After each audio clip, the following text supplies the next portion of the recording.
Today we have Elon Musk. Elon, thank you for joining us. Yeah, thanks for having me. So, we want to spend the time today talking about your view of the future and what people should work on.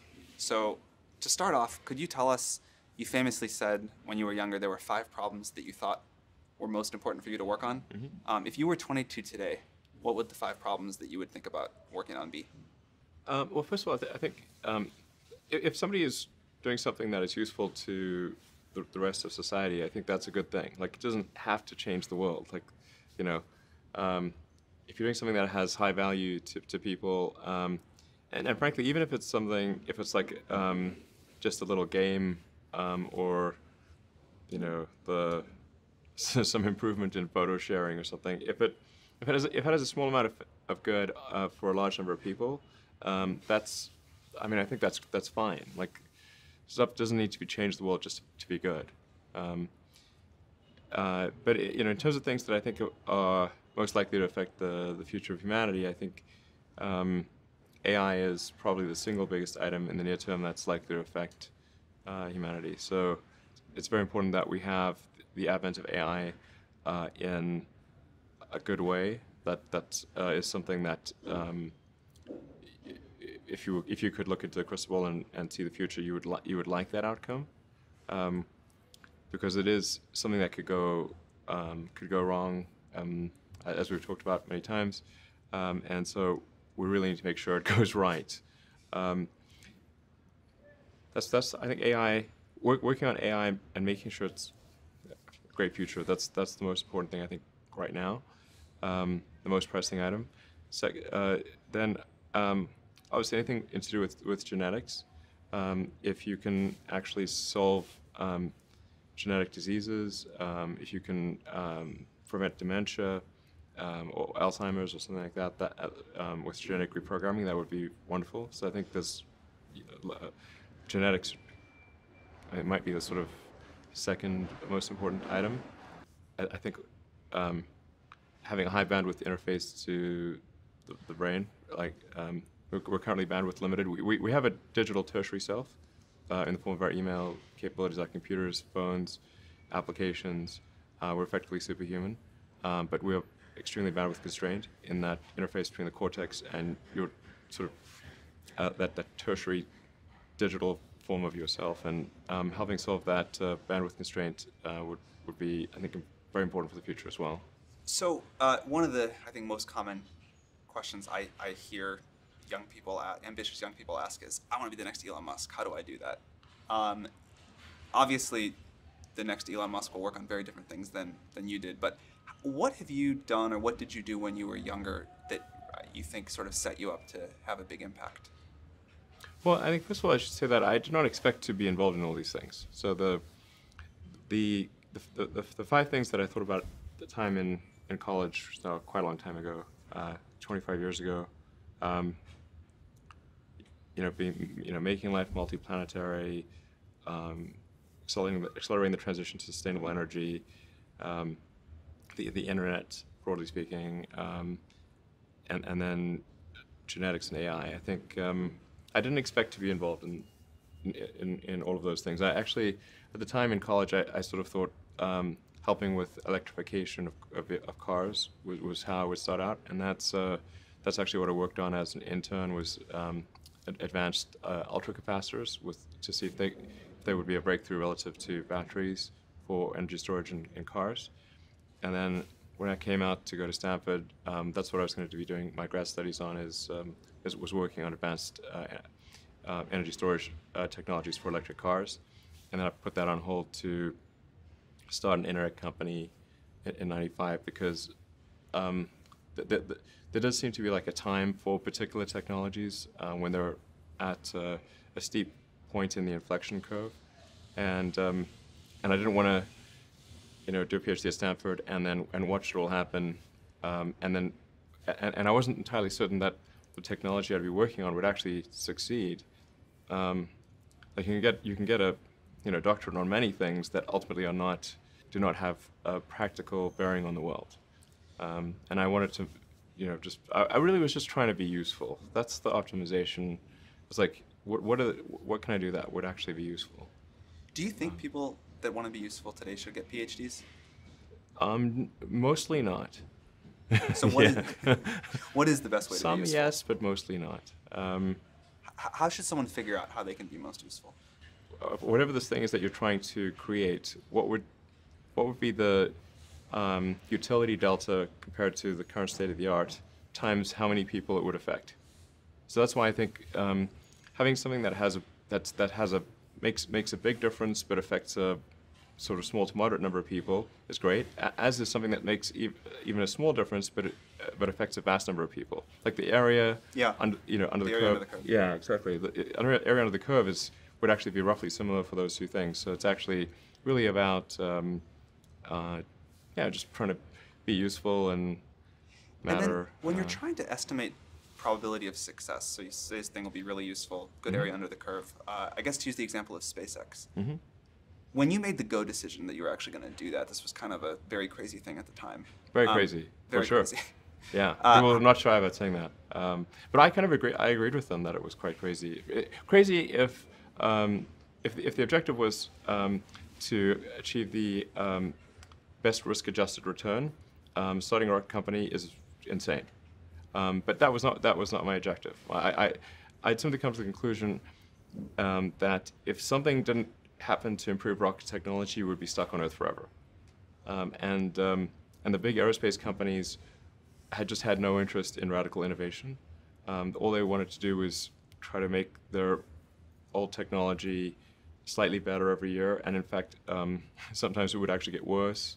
And particularly in rockets, it's pretty bad. Like in '69, we were able to go to the moon with the Saturn V, and then the space shuttle could only take people to low Earth orbit, and then the space shuttle retired. I mean, that trend is basically trends to zero. People sometimes think technology just automatically gets better every year, but it actually doesn't. It only gets better if smart people work like crazy to make it better. That's how any technology actually gets better. And by itself, technology, if people don't work on it, actually will decline. I mean, you can look at the history of civilizations, many civilizations, and look at, say, ancient Egypt, where they were able to build these incredible pyramids, and then they basically forgot how to build pyramids. And then even hieroglyphics, they forgot how to read hieroglyphics. Or you look at Rome and how they were able to build these incredible roadways and aqueducts and indoor plumbing, and they forgot how to do all of those things. There are many such examples in history. So I think should always bear in mind that entropy is not on your side. Yeah. One thing I really like about you is you are unusually fearless and willing to go in the face of other people telling you something is crazy. And I know a lot of pretty crazy people, you still stand out. Where does that come from, or how do you think about making a decision when everyone tells you this is a crazy idea? Or where do you get the internal strength to do that? Well, first of all, I'd say I actually think I feel fear quite strongly. So it's not as though I just have the absence of fear. I feel it quite strongly. But there are just times when something is important enough, you believe in it enough, that you do it in spite of the fear. So speaking of important things, like people shouldn't think people shouldn't think, well, I feel fear about this and therefore I shouldn't do it. It's normal to feel fear. Like you'd have to do something mentally wrong if you didn't feel fear. So you just feel it and let the importance of it drive you to do it anyway. Yeah, actually, something that can be helpful is fatalism, to some degree. If you just accept the probabilities, then that diminishes fear. When starting SpaceX, I thought the odds of success were less than 10%, and I just accepted that actually probably I would just lose everything. But that maybe would make some progress if we could just move the ball forward. Even if we died, maybe some other company could pick up the baton and keep moving it forward, so that would still do some good. Yeah, same with Tesla. I thought the odds of a car company succeeding were extremely low. What do you think the odds of the Mars colony are at this point today? Well, oddly enough, I actually think they're pretty good. So like, when can I go? Okay.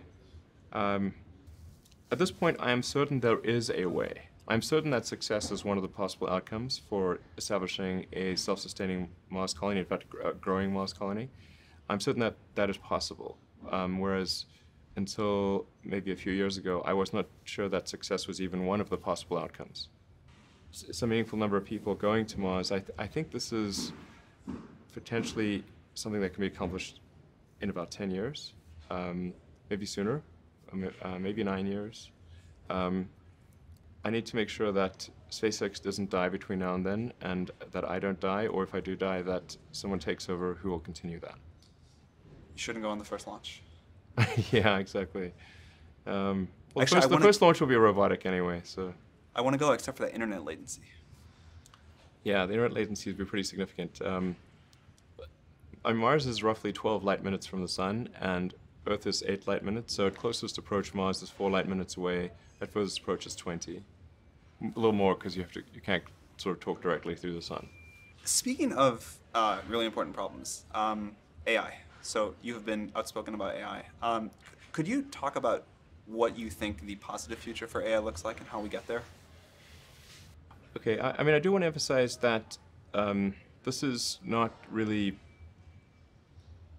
something that I advocate, or this is not prescriptive. This is simply hopefully predictive. Because people sometimes say, well, like this is something that I want to occur, instead of this is something I think that probably is the best of the available alternatives. The best of the available alternatives that I can come up with, and maybe somebody else can come up with a better approach or better outcome, is that we achieve democratization of AI technology, meaning that no one company or small set of individuals has control over advanced AI technology. I think that's very dangerous.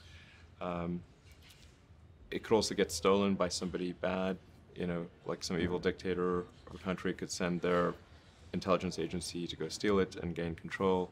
It just becomes a very unstable situation, I think, if you've got any incredibly powerful AI.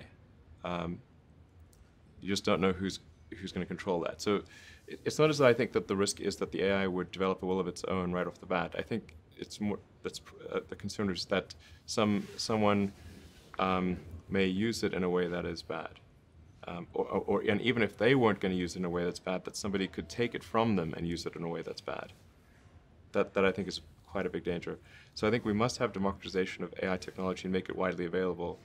And that's the reason that obviously Yumi and the rest of the team created OpenAI, was to help with the help spread out AI technology so it doesn't get concentrated in the hands of a few.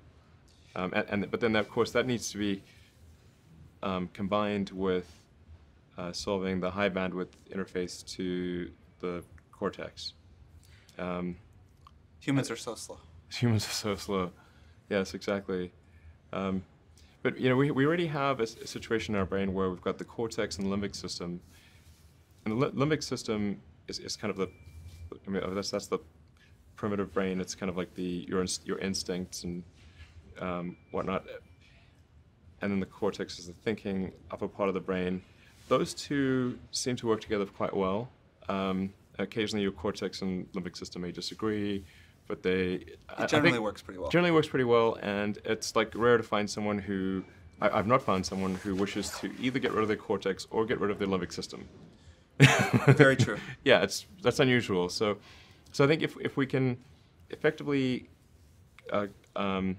merge with AI by improving that the neural link between your cortex and your digital extension of yourself, which already, like I said, already exists, just has a bandwidth issue, and then effectively you become an AI human symbiote, and if that then is widespread with anyone who wants it can have it, then we solve the control problem as well.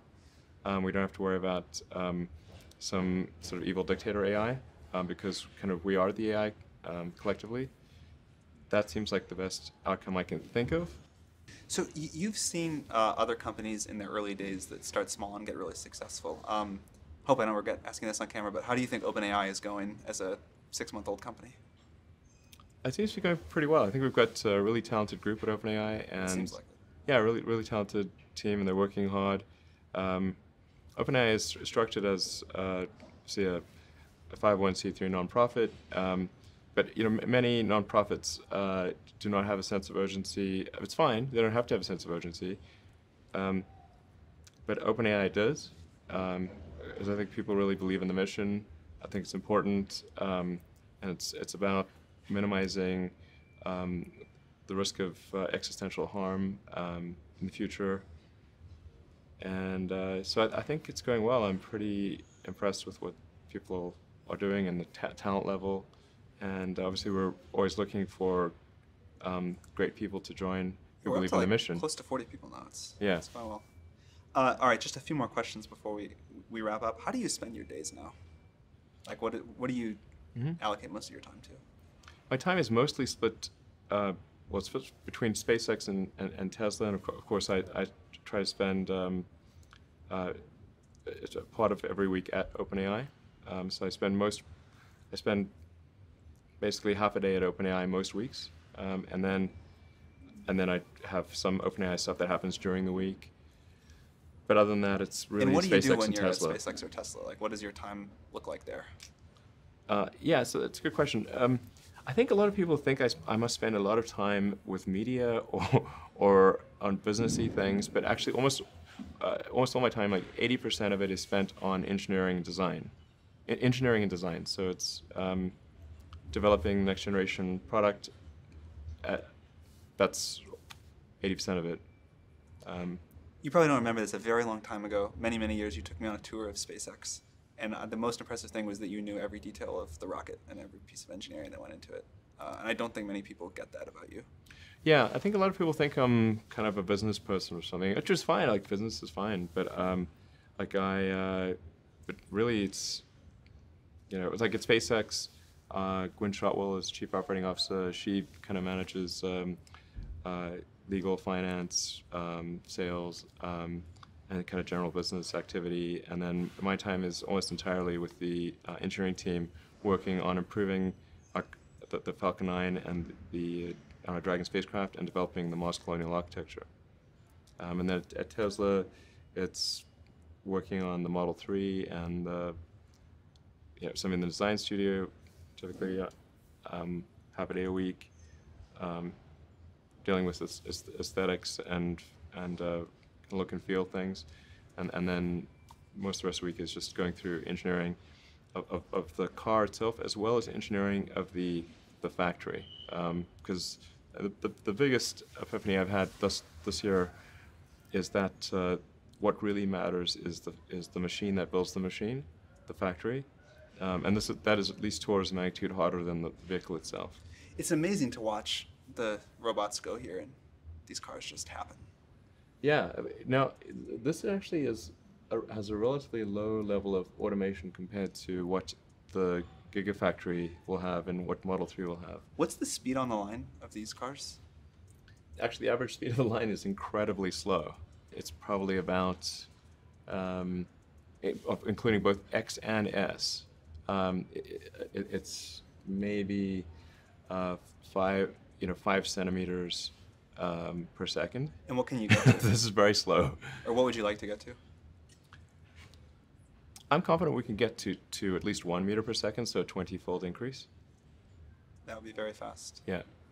At least. I mean, I think 1 meter per second, just to put that in perspective, is a slow walk, or like a medium speed walk. A fast walk could be 1.5 meters per second, and then the fastest humans can run over 10 meters per second.